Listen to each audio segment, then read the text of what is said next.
Irene Smith here, and I'm here with Steve Holmes, who has been trying to clean up a lot of the Guadalupe. So Nancy, if you can get a quick picture of the big fire area that we've had down there and the attack on the trees.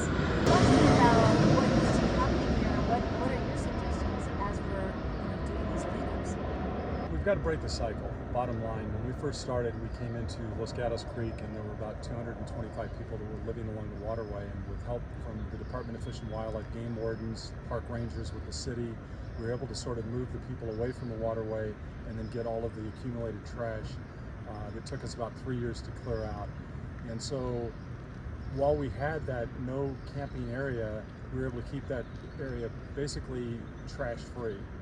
It allowed the city to reallocate their resources to other areas, and bottom line is that's what we're sort of facing here on the Guadalupe now and most of the waterways, because we've moved away from any type of patrolling along the waterways.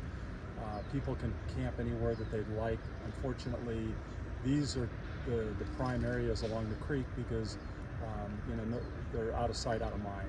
Unfortunately, we're having to go down and clean these areas up afterwards. So if we have the FAA site being cleared out, yeah, we'll get more people here. So one of the recommendations is to start doing regular patrols and make sure that this trash that's here now doesn't keep rolling down into the creek. Yeah. Is that right?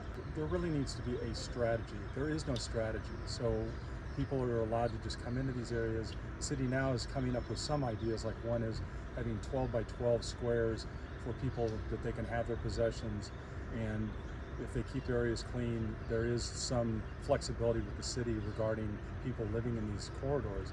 But the harm that happens to the waterways, just amazing. The amount of trash that we got down in there.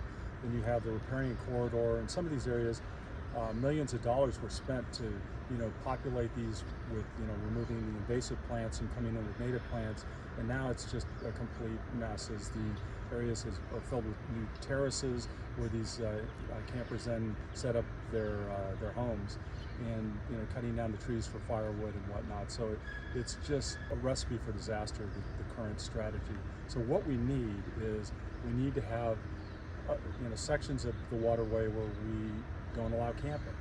That would then allow us to get in and clean these areas with the city and the different volunteer groups.